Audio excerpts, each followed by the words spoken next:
trong hai tiếng là ngó thì hà ran lên là gần rồi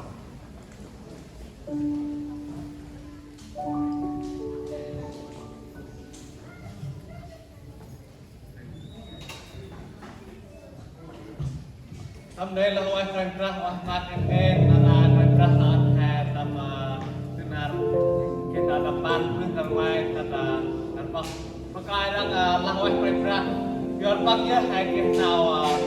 tampar kelas bang ankon bang kita suka berkancur dan itu nerahe magdel mun pra tampar re pakai ra biar pra jur dan itu biar pakcur dan itu hai kita tampar kelas hai kita kap kun nampak pakaian dan Char malan in ham pradra nam nam pra Yesu hawaji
Phuong con lan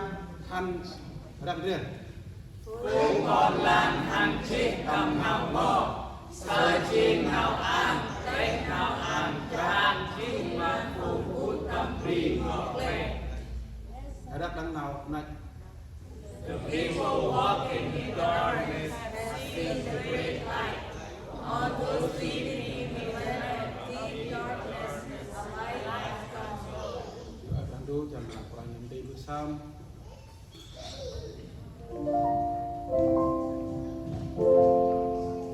Vì là vậy mà đang đu hai tập gồm trên bersam hay làm cùng cả một ở bữa hên đang đu nở tức tết thật lớn rồi hên mà không có nhìn ôi ai chỉ là chỉ có lượng ra chết thầy chết mà nằm ra chết nghi đang đu mai mang rìa các kinh đây là vài đại sĩ còn càng tu chuẩn bị càng tu bước hơn nên ta bao học về nằm thật lòng chị ở mức đang đủ hiện ít hơn nào lạc quá hơn nào tầm này hơn nào mặt to mà bé đánh đang đủ đờm thức tết tặc lợn rô ân còn mày chưa đang tu mày vô bồi phụ con ôi ở đông ở ngoài ra đi ra đủ mày hợp nhập cơm chi program này chỉ tao là ono hình lẽ một vùng cho quét ta một con hình quét là áp nam hình ít nhớ bự ra ít nhớ là tao này ít nhớ là bự sao lẽ từ program này là cơm chặt chi đánh ngoài ra mất ton ăn program này quay mắt ra đủ nào quay chỉ lẽ một program này tìm ta nằm bước ra đủ để có lẽ một phụ ono và bạn làm program bạn khăn bằng con đơn o cảm phung bơm pro nhớ bắt lại ra tạm bước con xe trùng đam curai hình ít mất to mặt ngoài ra ôi à đang ai một đây đông nhìn ra phung cho mày cũng cần đi ấy họ quay tầm yoga ngoài ra bước bên curai cấp co khăn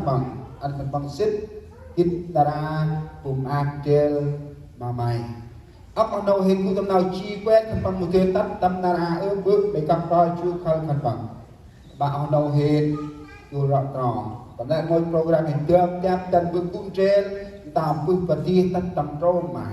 lao mà đây anh mình cũng tầm trôm đi nhầm còn phụ con dưỡng bạn mặt rành răng mà nào đập bắn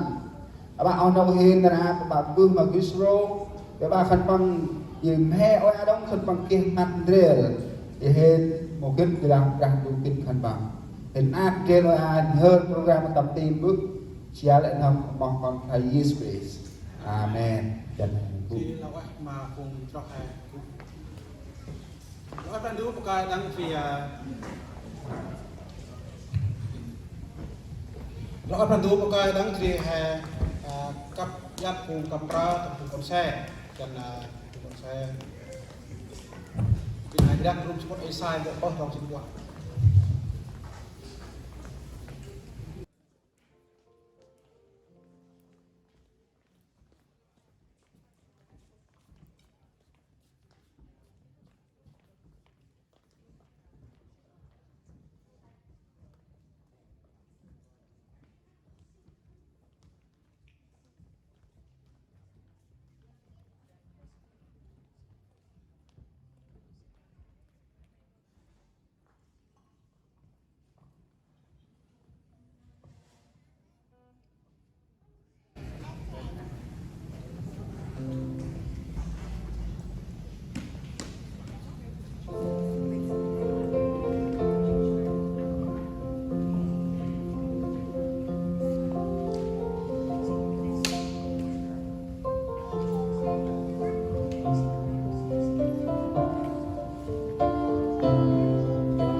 akhir pung kundiam kapra di dak terus potlok kan obat rong ham tak rong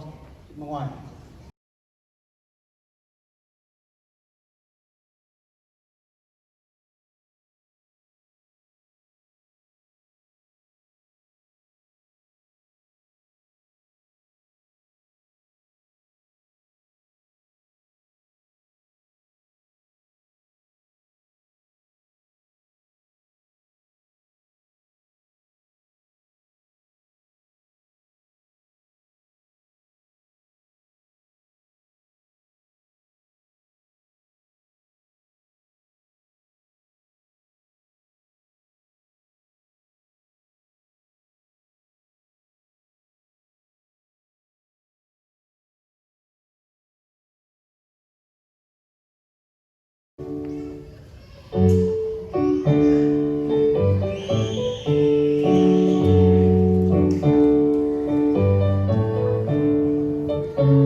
There were shepherds living out in the field nearby, keeping watch over their flock at night. An angel of the Lord appeared to them, and the glory of the Lord shone around them, and they were terrified. But the angel said to them, "Do not be afraid. I will bring you good news that will cause great joy for all people. Today in the town of David, a Savior will be born to you. He is the Messiah, the Lord."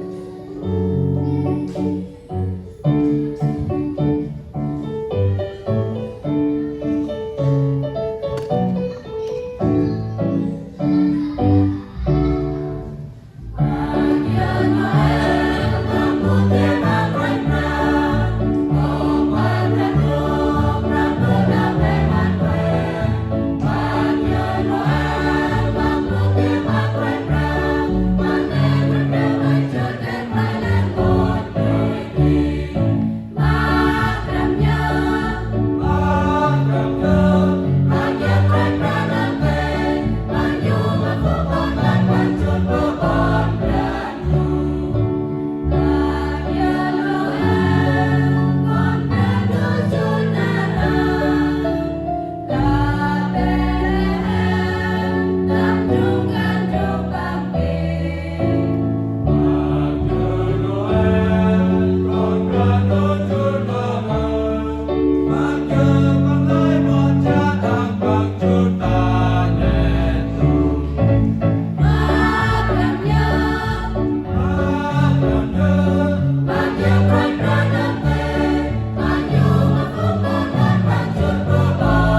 ban của sinh quan tròn trào được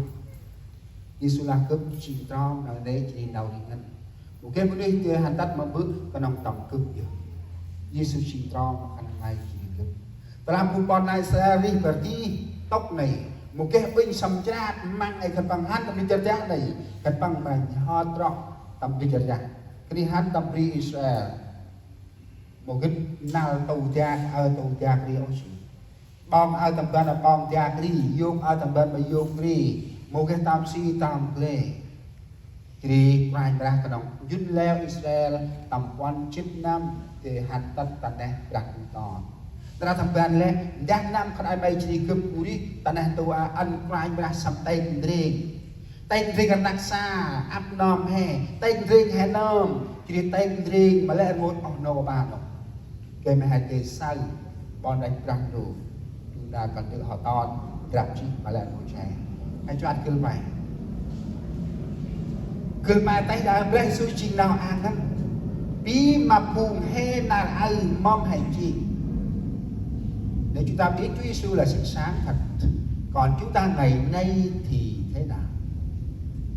ta là hai kết quả để suy trình nào ăn lắm bí mà buồn he là mong hành chi khả mày chỉ đi cướp là mong hành chi nên đây đang khả mày chỉ cướp đi tâm nào an right tâm nào đang ngồi là hai đang rìa tận này kể ra đôi xuất Matthew Johann của chính ba trong con chính báo Matthew của Bram trong chính con chính báo hai đang rìa tận này ngoài ra cướp chi nào an họ quay chi là đủ gây mà cú nơ cho mà cướp màu cú tâm nào ho độc Johann cô chính ba trong con chính báo mà bự cướp chi nào an họ quay chi là đủ cú đom là này privacy đom là privacy họ quay chi cướp chi nào an quay là đủ nó ông nô hay trong một privacy chuyện nằm ngày nay đâu phải mấy chỉ cướp sao chi nào an privacy đấy một là hè hôm nay cũng tầm nào ngon hay đang không xuất ma thương của chút có trăm trong chút quan chút bao này hay đang chơi ngoài về khăn mấy chi nào an mà này tu bòn tết cũng đặt lời được đấy một trời đập ở trong chút bao đồng ân nào an thân mày ra ta nằm được đi tầm vẹn đấy gây mà thành bằng sai càn quái thành mày chỉ tầm ở đây mà bước thành mấy tập rồi mà thiếu một năm trong chức quan chức mặt nào cái này đông là mong hay chi hay kết chi ai bay đi chi nào an ngân vì thân ai bay chỉ được lệnh cho ngân tầm nào an quay ra để cứ bò là hôm ai cũng tầm nào ngọn nào an tầm thân ai bay chỉ kia chi lại họ mập lẽ thân ai bay chỉ được ra nào an nào quay đi chi này mà biết mít chăng dul pol oh no coi qua hè chào mà vào nào quay nào xong nào tận ngắp nào tầm cộp này mà dul pol hè một là nào đi chi hè còn nào vào nào mít nào dơ nào khoe nào ngọt nào nào rung răng mà dul pol hè ở nhà hay chi cùng cho bằng ngoài ra và nào đi chi hè hôm ai cũng tầm nào ngon chân mai đang du cũng truyền lại ngồi chuyện cho này anh hãy kinh xa quanh nào tiêu anh hãy kinh nào tiêu ra Giêsu chi nào an ngăn mà cướp lẽ ư mà làm mồ Chúa Giêsu là sự sáng thật cho tôi đã tiếp nhận sự sáng đó hay chưa sự sáng đó tôi đã chiếu cho anh em bạn hữu tôi mà họ thấy nhận thức rằng đời sống tôi như thế nào trước mặt đem cho họ niềm vui hay là đem cho họ nhiều cái buồn bã cho hội thánh, cho gia đình, cho vợ chồng với nhau cần hai sát bên nào thì phu hay chỉ chân bol pra thành công pra tận đây bằng ràng này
tutun ngó mầm tươi trôi nào mà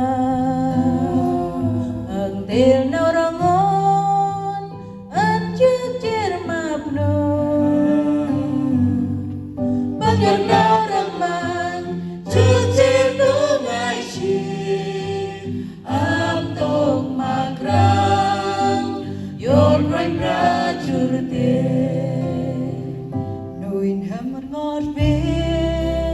mầm tươi chuối nào ra nuôi hàm khe trái biết giấc ước quên nơi bao nhiêu tháng mà hè đào rong cứ quay ngàn áp tục mà krang yon ranh ra chur tiền nào đi chân thiên một đời trôi đạp bàn nồi tháp kẹt trái vì sao ta quên người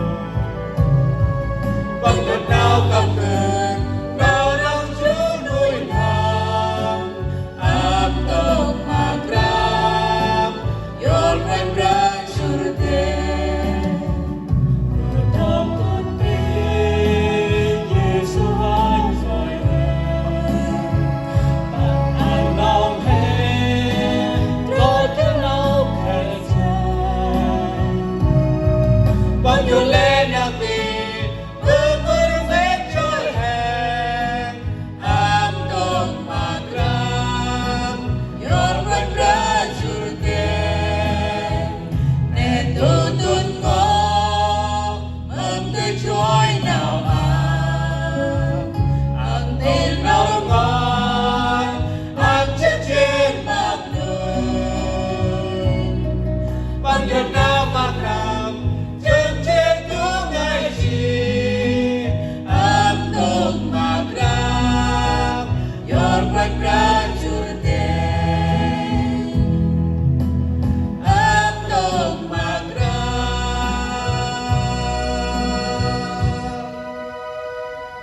yon ranh ra chur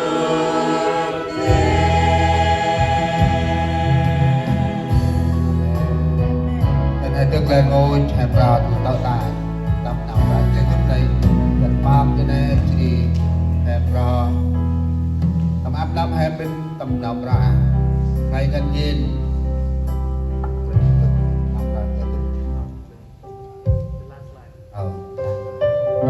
hẹp ra ta tụ tạo trong đây Gần lên ngôi hẹp ra trên